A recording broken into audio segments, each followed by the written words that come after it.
Hello student, स्वागत है आप सभी का आज के इस शानदार वीडियो में। आज हम इस वीडियो में सीखेंगे अवतल लेंस के लिए यूवीएफ में संबंध। इससे पहले वाली वीडियो में हमने उत्तल लेंस के लिए यूवीएफ में संबंध को प्राप्त कर लिया था और इस वीडियो में हम अवतल लेंस के लिए यूवीएफ में संबंध को एकदम शानदार तरीके से प्राप्त करिए। तो चलिए इसकी हम शुरुआत करते हैं। सबसे पहले हम क्या करेंगे, एक अवतल लेंस बना लेंगे। तो यहाँ पर देखिए, ये हमने एक अवतल लेंस ले लिया। अगर आप अवतल लेंस की बात करें तो देखिए, वे लेंस जो क्या होते हैं, बीच में पतले होते हैं और किनारों पर मोटे होते हैं, उन्हें क्या कहा जाता है, अवतल लेंस कहा जाता है। तो यहाँ पर देखिए, ये जो लेंस है ये बीच में पतला है और किनारों पर मोटा है, तो ये कौन सा लेंस हो जाएगा, अवतल लेंस हो जाएगा। अगर हम बात करें कि जो लेंस बीच में पतले हो, जो लेंस बीच में मोटे हो और किनारों पर पतले हो, उन्हें क्या कहते हैं, उत्तल लेंस कहते हैं। और उत्तल लेंस की सहायता से हमने यूवीएफ में संबंध को प्राप्त कर लिया था। अब हम इस अवतल लेंस की सहायता से यूवीएफ में संबंध को प्राप्त करेंगे। तो यहाँ पर हमने क्या कर दिया, सबसे पहले एक अवतल लेंस ले लिया। अब ये अवतल लेंस का क्या हो गया, मुख्य अक्ष हो गया। ठीक है, अब हम मान लेते हैं कि इस अवतल लेंस का, देखिए यहाँ पर ये क्या होता है, ये लेंस का प्रकाशीय केंद्र होता है। तो प्रकाशीय केंद्र को हमने C से प्रदर्शित कर दिया। अब देखिए, हम मान लेते हैं इस अवतल लेंस के मुख्य अक्ष के लंबवत। ठीक है, इस अवतल लेंस के मुख्य अक्ष के लंबवत एक वस्तु रखी है जिसका नाम क्या है, AB है। ठीक है, अब इस वस्तु से क्या होंगी, प्रकाश की किरणें चलेंगी। तो यहाँ पर हम मान लेते हैं कि एक प्रकाश की किरण जो है वो इस अवतल लेंस के मुख्य अक्ष के समांतर जाती है। जैसा कि आप यहाँ पर इस तरह से देख सकते हैं, ये इसका मुख्य अक्ष था, इसके समांतर ये प्रकाश की किरण एक जाती है। अब ये प्रकाश की किरण लेंस पर क्या होगी, टकराएगी, मतलब लेंस से क्या होगी, टकराएगी। तो जब कोई प्रकाश की किरण अवतल लेंस के से क्या होती है, टकराएगी, तो अवतल लेंस के अपवर्तन के पश्चात क्या होगी, ये प्रकाश की किरण इस तरह से क्या हो जाएगी, फैल जाएगी। ठीक है, क्योंकि अवतल लेंस का काम होता है कि प्रकाश की समस्त किरणों को फैलाना, इसीलिए इसे अपसारी लेंस भी कहते हैं। और वे लेंस जो समस्त किरणों को एकत्रित करते हैं उसे क्या कहते हैं, अभिसारी लेंस कहते हैं। ठीक है, तो यहाँ पर ये अवतल लेंस था, तो ये प्रकाश की किरण लेंस के अपवर्तन के पश्चात इस तरह क्या हो गई, फैल गई। ठीक है, अब देखिए, अगर हम दूसरी प्रकाश की किरण को मान लें कि दूसरी जो प्रकाश की किरण है वो लेंस के प्रकाशीय केंद्र C से होकर के जाती है। ठीक है, तो जब कोई प्रकाश की किरण लेंस के प्रकाशीय केंद्र C से होकर के जाएगी तो ये प्रकाश की किरण लेंस के अपवर्तन के पश्चात सीधे उसी मार्ग पर निकल जाएगी। ठीक है, अब देखिए, अगर हम इन दोनों किरणों को आगे की ओर इस तरह से बढ़ाते जाएंगे तो ये प्रकाश की किरणें कभी भी एक दूसरे से आपस में नहीं मिलेंगी। अगर ये दोनों किरणें, ये दोनों अपवर्तित किरणें एक दूसरे से आपस में नहीं मिलेंगी तो यहाँ पर वस्तु का जो प्रतिबिंब होगा वो भी कहीं पर प्राप्त नहीं होगा। ठीक है, क्योंकि जब अपवर्तित किरणें एक दूसरे से आपस में मिलेंगी, जहाँ पर अपवर्तित किरणें मिलती हैं वहीं पर किसी वस्तु का प्रतिबिंब प्राप्त होता है। ठीक है, तो देखिए, ये किरणें जितनी दूर आगे जाएंगी उनके बीच की डिस्टेंस उतनी क्या होती जाएगी, बढ़ती जाएगी, और इसी कारण ये किरणें आपस में एक दूसरे से नहीं मिल पाएंगी। तो हम क्या करेंगे, इस किरण को हम क्या करेंगे, इस किरण को पीछे की ओर इस तरह से बढ़ाएंगे। तो पीछे की ओर बढ़ाने पर ये जो प्रकाश की किरण है ये मुख्य फोकस पर क्या होगी, मिलती हुई प्रतीत होगी। ये इसका क्या हो जाएगा, मुख्य फोकस हो जाएगा। ठीक है, अब देखिए, ये वाली प्रकाश की किरण यहाँ पर देखो मिल गई, तो यहाँ पर इस वस्तु का प्रतिबिंब प्राप्त होगा और ये प्रतिबिंब होगा वस्तु का आभासीय प्रतिबिंब, जैसा कि आप यहाँ पर देख सकते हैं। ठीक है, तो इस वस्तु का नाम हमने AB दिया था, तो हम मान लेते हैं प्रतिबिंब का जो नाम है B', A' है। ठीक है, अब यहाँ पर हम इस बिंदु का नाम दे देते हैं कि ये बिंदु जो है वो कितना है, R है। तो उम्मीद करते होंगे कि आपको ये चित्र समझ में आया होगा और हम इस लेंस का नाम दे देते हैं L है। ठीक है, तो अब हम इसका क्या करेंगे, डेरिवेशन करेंगे। तो डेरिवेशन करने से पहले चित्र के बारे में थोड़ा लिख लेंगे। तो यहाँ पर आप लोग लिख लेना, क्या लिखना है यहाँ पर ध्यान से सुनना। सबसे पहले लिखेंगे, माना कोई एक अवतल लेंस L है। क्या कहोगे कि माना कोई एक अवतल लेंस L है जिसका प्रकाशीय केंद्र C, ठीक है, और प्रथम फोकस F, ठीक है, और यहाँ पर इसका द्वितीय फोकस होगा, उसको लिखो, लिख भी सकते हो और नहीं लिखना तो लिख लो। लिखना चाहो तो क्या लिखोगे कि माना कोई एक लेंस L है। कौन सा लेंस है? अवतल लेंस है, ठीक है। माना कोई एक अवतल लेंस L है जिसका प्रकाशीय केंद्र क्या है? C है, और इसका प्रथम फोकस F1 है, ठीक है। इस लेंस के सामने कोई एक वस्तु कौन सी? AB स्थित है जिसका आभासी प्रतिबिंब A' बनता है।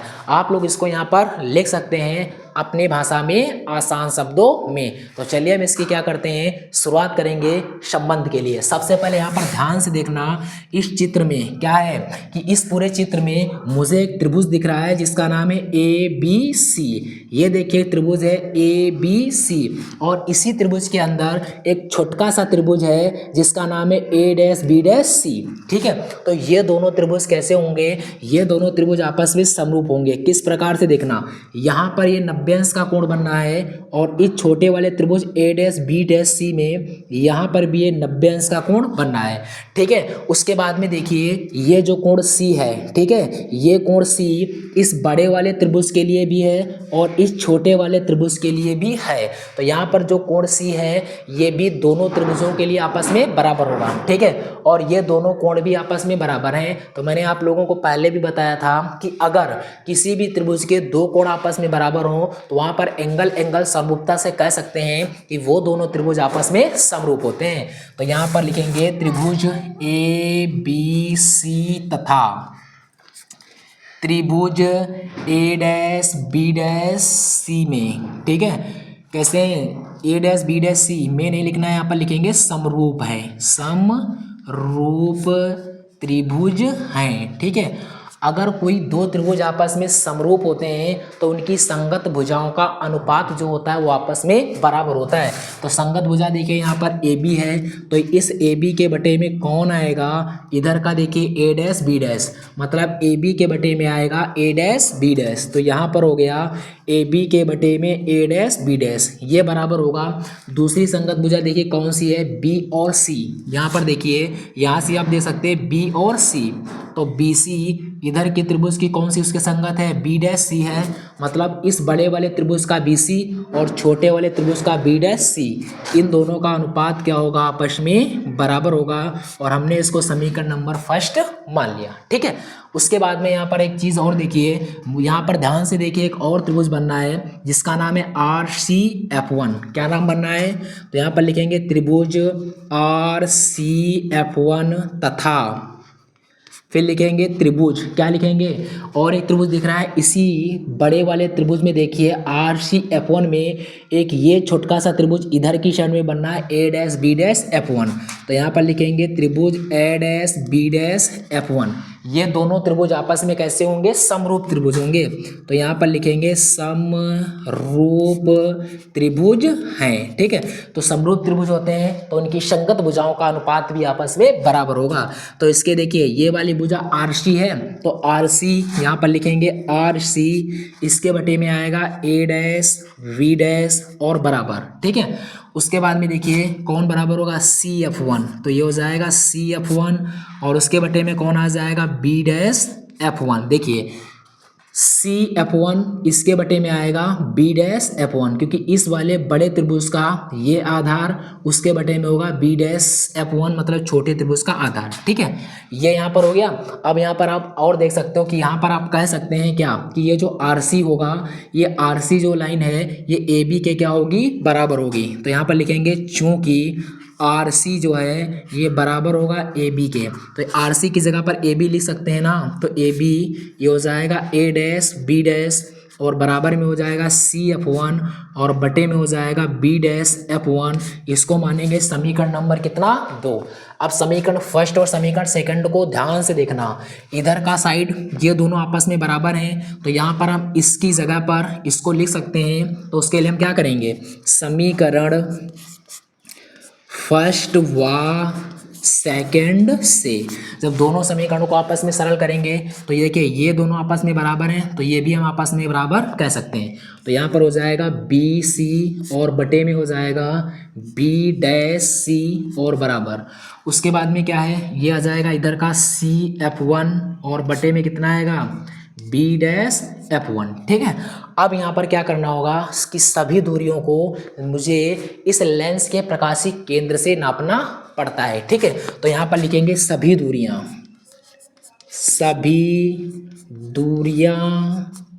प्रकाशिक केंद्र से प्रकाशिक केंद्र सी से नापने पर। ठीक है, तो यहाँ पर देखना कैसे हम इसको नाप कर लिखेंगे। देखो बी सी, यहाँ पर लिखा है बी और यहाँ पर लिखा है सी। बी और सी को ध्यान से देखिए, ऑलरेडी ये प्रकाशिक केंद्र सी से नपा हुआ है, तो इसको हम एज टी लिख लेंगे बी सी और उसके बटे में कितना है बी डैश सी है। तो बी डैश सी भी देखिए ऑलरेडी लेंस के प्रकाशिक केंद्र से नपा हुआ है, तो इसको भी हम ऐसे लिख लेंगे बी डैश सी बराबर। उसके बाद में सी एफ वन, तो यहाँ से देखिए सी से एफ वन, ये भी ऑलरेडी प्रकाशिक केंद्र से नपा हुआ है, तो इसको भी हम ऐसे लिख लेंगे। और उसके बटे में देखिए क्या दे रखा है बी डैश एफ वन, मतलब बी डैश एफ वन ये दे रखा है और मुझे इस बी डैश एफ वन को इस लेंस के प्रकाशिक केंद्र से नाप करके लिखना है। तो देखना है यहाँ पर ध्यान से कि अगर हम इस पूरे सी एफ वन में से, इस पूरी लाइन सी एफ वन में से अगर बी डैश सी को आपस में माइनस कर दें तो क्या मुझे ये वाली डिस्टेंस पता हो जाएगी। तो यही करेंगे, सी एफ वन में से माइनस करेंगे बी डैश सी को। ठीक है, अब यहाँ पर ये हो गया। अब देखो यहाँ पर मुझे क्या प्राप्त हुआ, BC प्राप्त हुआ ना। तो ये जो BC है, ये BC है इस लेंस से वस्तु की दूरी, और जो लेंस से वस्तु की दूरी होती है उसे काहे से प्रदर्शित करते हैं, U से। और ये U जो रहेगा ये लेंस के किधर साइड में है, दाएं साइड में है, तो काहे में लिखा जाएगा माइनस में। तो ये हो गया माइनस में कितना U। ठीक है, अब ये इसका फोकस है, तो यहाँ पर इसकी फोकस दूरी भी कायम होगी, माइनस में F से प्रदर्शित कर देते हैं। ये इसका प्रतिबिंब बनना है, तो प्रतिबिंब से दूरी हम मान लेते हैं, यहाँ से ये दूरी है कितनी है V है, और ये भी काहे का होगा माइनस में होगा। ठीक है, फिर से एक बार ध्यान से समझ लो। ये देखिए वस्तु रखी थी AB, तो वस्तु की दूरी जो होती है लेंस से वो होती है U, और ये देखिए लेंस के इधर साइड में बनना है तो माइनस में लिखेंगे इसको U। ये इसका फोकस था, तो फोकस से प्रकाशिक केंद्र की दूरी उसकी फोकस दूरी होती है, फोकस दूरी को F से प्रदर्शित करते हैं, तो यहाँ पर हमने माइनस में F लिख दिया। उसके बाद में देखिए ये जो प्रतिबिंब बनना था AB, तो AB ये क्या है, प्रतिबिंब से अगर हम कहें प्रतिबिंब की दूरी अगर लेंस से लें तो प्रतिबिंब की दूरी जो लेंस से होती है उसको हम V से प्रदर्शित करते हैं, और ये हमने क्या लिख दिया V लिख दिया, और ये भी काहे में होगा माइनस में होगा क्योंकि ये भी इधर साइड में लेंस के। ठीक, अब हम इन सभी दूरियों को यहाँ पर पुट करेंगे, तो BC, तो BC को हमने कितना माना माइनस में U, तो यहाँ पर हो जाएगा माइनस में U अपॉन में B dash C. B dash C का मतलब यहाँ से यहाँ तक मैंने कितना माना माइनस में V, तो हो जाएगा माइनस में V बराबर सी एफ वन से है फोकस दूरी काहे में माइनस में F, और बटे में कितना है सी एफ वन, तो सी एफ वन कितना है माइनस में F है, तो माइनस में F लिख लेंगे।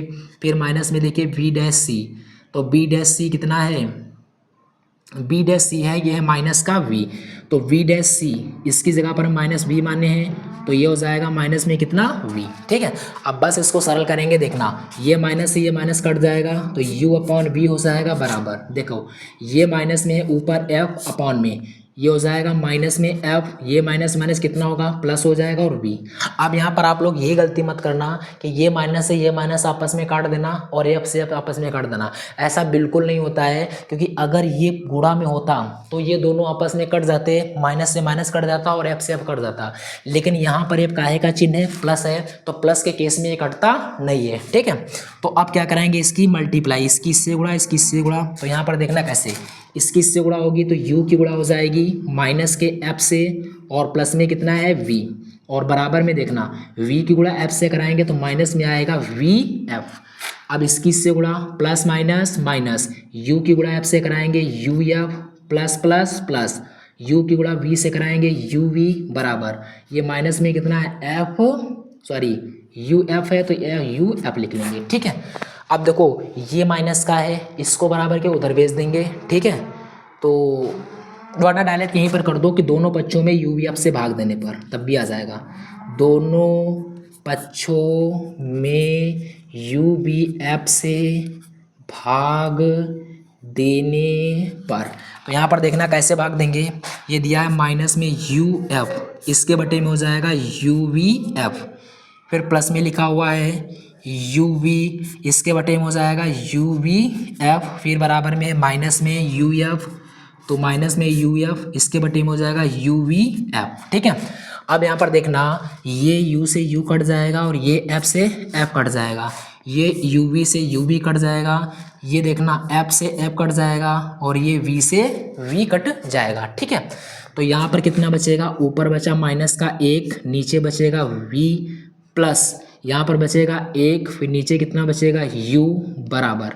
अब यहाँ पर देखना कितना बचेगा, ये बचेगा माइनस में, यहाँ पर बचेगा माइनस का 1 और नीचे कितना बचेगा, यहाँ पर u बचेगा। ठीक है, सॉरी क्या हो गया, यू एफ सॉरी, यहाँ पर ये यू वी से यू वी कटा है ना, तो यहाँ पर कितना बचा है, f बचा है ना, तो f लिखो। कहाँ सब इधर उधर रायता फैल जाता है। देखो अब ये माइनस का इसको उधर भेज देंगे। ठीक है, तो ये हो जाएगा कितना, 1/f बराबर u माइनस का उधर जाएगा तो प्लस का होगा 1/v, और ये माइनस का तुम्हारा 1/u दिया था। यही होता है अवतल लेंस के लिए यूवीएफ में संबंध। उम्मीद करते होंगे आप लोगों को ज़बरदस्त तरीके से समझ में आया होगा। तो अगर वीडियो पसंद आए तो लाइक और शेयर अवश्य करें। मिलते हैं इसके बाद इसके अगले सूत्र को नेक्स्ट वीडियो में। जय हिंद, जय भारत।